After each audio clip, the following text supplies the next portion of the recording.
All right, welcome to another episode from the Chart Reader. So we're gonna cover two on this one. We'll take a look at CIFR, and really, this is probably gonna be the focus because this was nice right here. All right, coming off earnings, big, beautiful double-digit day, over 20%. And I think more than anything, what I like, look at that candle, right? The high of the day was only 7 cents lower than the close of the day, right? So we held most of that, and that's a beautiful thing right there. All right, it's a little interesting, and again, you know me, I care more about the technicals than the earnings stuff themselves, right? Like I'm not a fundamental dude, but generally, in order for a stock to get this big a percentage and this strong a candle, you need to beat earnings per share (EPS). You need to beat your revenue targets, and ideally, you do both very well. All right, Cipher did neither. And again, I don't care, right? What I'm looking at is a good strong candle, some really nice technicals, and then there's excitement on this chart right here, right? I'm gonna zoom out just a little bit. We're only a dollar-ish away from my golden line and all-time highs, basically, right? So there's a lot of good, but it's interesting to just note that they missed arguably the most important thing in earnings, which is EPS, earnings per share, let alone the revenue, right? But a lot of it was the guidance, some good financing from what it sounds like.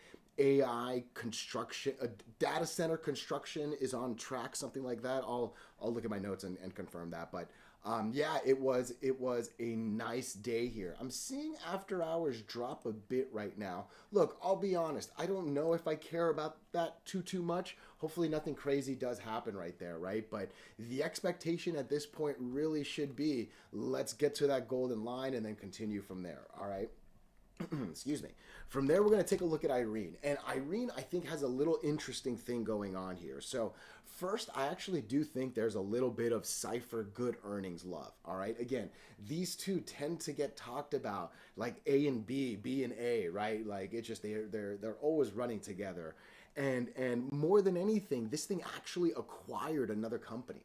And I love me the company that acquires someone, right? Like you're now making yourself bigger, you're now making yourself better, you're now making yourself stronger. You want to expand, and it's easier to bring on an infrastructure than start it from the ground up. You know what I mean? So that's a lot of good. Obviously, the market liked the acquisition. If not, it would have gone the other way. I've seen acquisitions go poorly, right? What I do want to stress is we still have earnings coming up. This thing's on the 7th, right? And this is a great technical setup. It's just as good as Cipher in all honesty, right? But Cipher already had earnings. This one hadn't, right? So tomorrow should be a relatively safe day. There's no such thing as safe in the market, right? But tomorrow is a pre-earnings day, right? Maybe there'll be a little bit of a sell-off before, and I'm getting into more details than I want, right? But earnings hasn't happened here yet, and that's a very important consideration to keep. All right, last thing to note. Look, QQQ is flying, right? We are well over the 8 moving average. RSI is actually still at a relative, like, what's actually kind of cool is the RSI is going down and doing a healthy reset while we're still going up, right? So I don't know the math behind this stuff. I really don't. But to me, hey, we're not at a crazy like 90 number where I got to think bad stuff, right? 78 still under our 80 number, right? So this looks good. QQQ, look, and you got to remember, it wasn't that long that it was doing poorly, right? And we had a lot of good earnings happen in that window that were just not doing well for the stocks, right? So I think Cypher is a good example of, hey, we'll forgive earnings per share stuff while the market's going up, as long as you keep making me believe that the future is good, right? That's essentially what guidance means, right? So, yeah, cool. Before we do go any further, though, and I give you more of my thoughts and opinions, what are we going to do?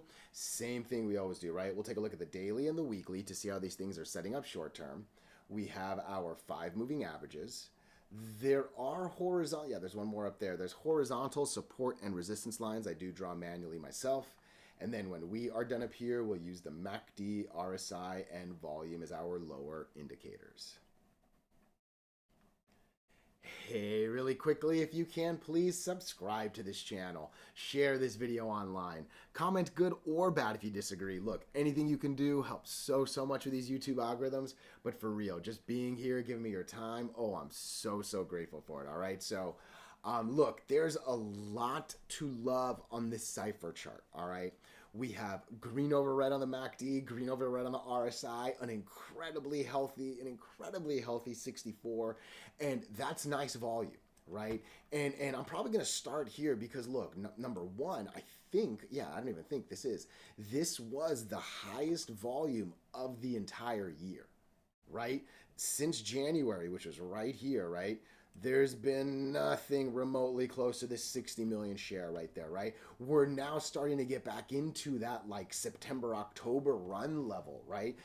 Roughly speaking, back into the early July that kind of sparked this thing, right? So this volume is a very important thing. And honestly, this is probably going to be just as important as my like dollar number thresholds that I need up here, right? But we got 62 million shares, right? I don't want to fall back to 25. That's for sure the last thing I want to do. Realistically, I'm probably okay at 55 million shares, but I realistically would want to be at 70 million shares, right? So one of those is really easy math. I'll still bring out the calculator because why not? If I need 70 million shares in a 7-hour trading day, we need 10 million shares, right? Every hour needs to be 10 million shares. If I'm okay with 55 million in a 7-hour day, get me close to 8. All right. If you're within that 8 million to 10 million shares per hour, around 16 to 20 million in that second hour, all right, CIFR's going to start heading on up to that golden line right there. All right. That's going to be really key. Again, I'm really liking the RSI and MACD. They are both saying the exact same thing. Green over red, this is a positive number, and again, very healthy 64, right? You can go, it wasn't even that long ago, this thing got as high as 85 before needing to come back and cool down, right? And it's been there before, if I'm not mistaken, right? Yeah, look at this thing, just living up here in the 80s, right? So, yeah, CIFR definitely knows how to increase that RSI, right? Again, I mentioned at the beginning, I'll say it one more time. I see this post-market drop a little bit. I don't really think I care about that too much, in all honesty, right now. So, yeah, cool. Again, let's get into the earnings themselves. I'm going to say it one more time, okay? Generally, to do this well, you need to beat earnings per share at the bare minimum, and hopefully you do it with like revenue, right? That didn't happen here, and it's a two-part thing. NASDAQ, and I'll just show NASDAQ instead of QQQ, right? They're the mirror of each other, but NASDAQ's doing well. NASDAQ's doing fantastically, and NASDAQ's doing so well that you can kind of hide some stuff, right? A couple months ago, if you missed earnings per share, you would have been doing just as bad as this thing was, right? Now, hey, we'll forgive a little bit if you can tell me some good news about the future, right? And that's what CIFR did. CIFR basically secured $200 million in revolving credit, all right? So that's important because look, from what I read, I didn't see a lot of like, they're going to sell shares to do this, right? So there's not a lot of like dilution stuff connected to this. And it's important that, I'm assuming they got good terms, right? You wouldn't announce this, you wouldn't make it a big deal unless it was good terms, right? So they seem confident with the money. And then what is more important is they are on schedule at Barber Lake and Black Pearl for their data centers. All right. And that more than anything is what matters. And it looks like they signed a third campus lease, something like that. So there's what sounds like good guidance. And again, with the market being good, it's easy for this to be, loved, right? There's really no other word for it. So what are we looking for at this point? The answer is simply this line. We got to get to 2371. Break it, and we'll just run into the all-time highs loveliness. All right. I am very, hold on. What's your line? That's a little too low. What's your line? It's a little too high. All right. Yeah, it is this one right in the middle. I am still very bullish around $20.25. Let's even just call it roughly 20. No, 20 is too low. Yeah, 2030. It is definitely still a 10% drop from where we're at, so please keep that in mind, right? But if we fall down to 20, 25, 20, 30, like I was saying, we're still going to be holding 50% of today's candle. And really, if we drop that and maybe that's what volume will dictate, right? But hold 50%, I'm still okay with it. Again, Indicators and post earnings love make me think that this thing should go to 23 though. All right. Where are we on the weekly? Again, same place on the daily, right? Over all the moving averages, green over red on both the RSI and the MACD, positive MACD, very, very healthy RSI. This makes me think this should have good weeks, let alone good days, right? So volume, what's today? We're on the early side of the week, right? So yeah, hopefully if we can get another good day or two, right? I was just talking about needing good volume at least tomorrow, right? If we can get another like 60, 70, we'll be very, very close to actually breaking this white 50-day average line for the first time in all year. No, not all year, but since February. That's not too shabby right there, right? So again, CIFR, there's a lot to like. And again, after earnings, you ride the love up, up, up, or you avoid the avalanche of hate down, down, down. So far, we've made the first step to up. Just confirm and let's go. All right. Let me know your thoughts. Let me know your opinions. Even if you disagree, let's come into IREN. Okay. And look, I really, really like the technical setup right here. I very much do. That is a nice candle over the last moving average. That's beautiful confirmation that got over the biggest candle to the left and actually by a lot as well, right? Green over red, positive MACD, even healthier RSI than CIFR if you watch that one. If not, just standing on itself, 59, 58 is very, very healthy, right?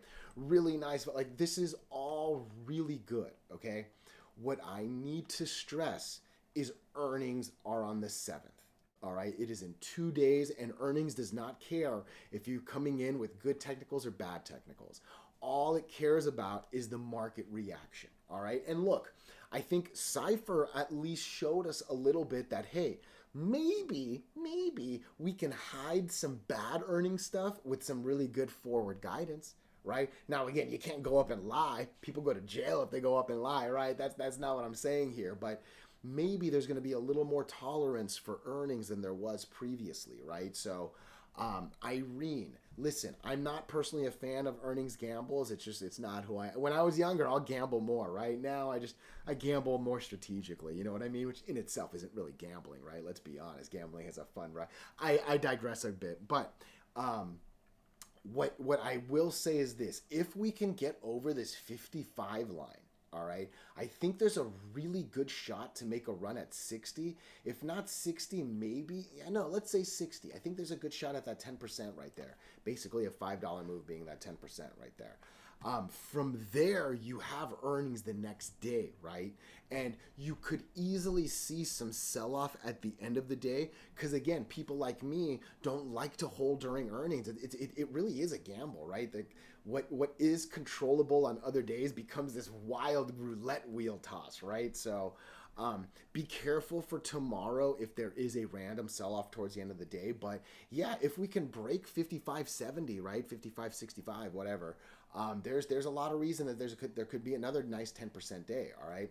I really did like the acquisition news today. I did, all right? I don't know the terms. I don't know the other company that they got, but generally speaking, you acquire because you want to grow fast, right? It would have taken two. I'm sure they're a really good, smart company, a smart executive team. They probably could have done it internally, right? But let's acquire someone else. Let's keep hitting the gas and going instead of slowing down and waiting for this thing to develop, right? So I like companies that acquire. Hopefully it was on good terms, this and that. But end of the day, my opinion doesn't matter. Market at least liked it, right? If the market did not like the acquisition, we would have probably been back at the 43 range, right? So even as good as this acquisition thing seems to be, I would still keep that independent of earnings, right? They're obviously going to mention it, but I think there's other things the market needs to hear for earnings to actually get, confirmed for lack of words, right? So, cool. Let's talk numbers real quick. Again, I talked on the way up. For tomorrow, again, I feel weird saying this. It's technically still okay if it comes down to 52. But I think for me, either this breaks 55.70 and this is a play tomorrow, or we start heading down and it's not a play until after earnings, right? But hey, that's just me. I'm never here to tell you what to do with your money, right? So let me know your thoughts. Let me know your opinions. Even if you disagree, I appreciate you so much.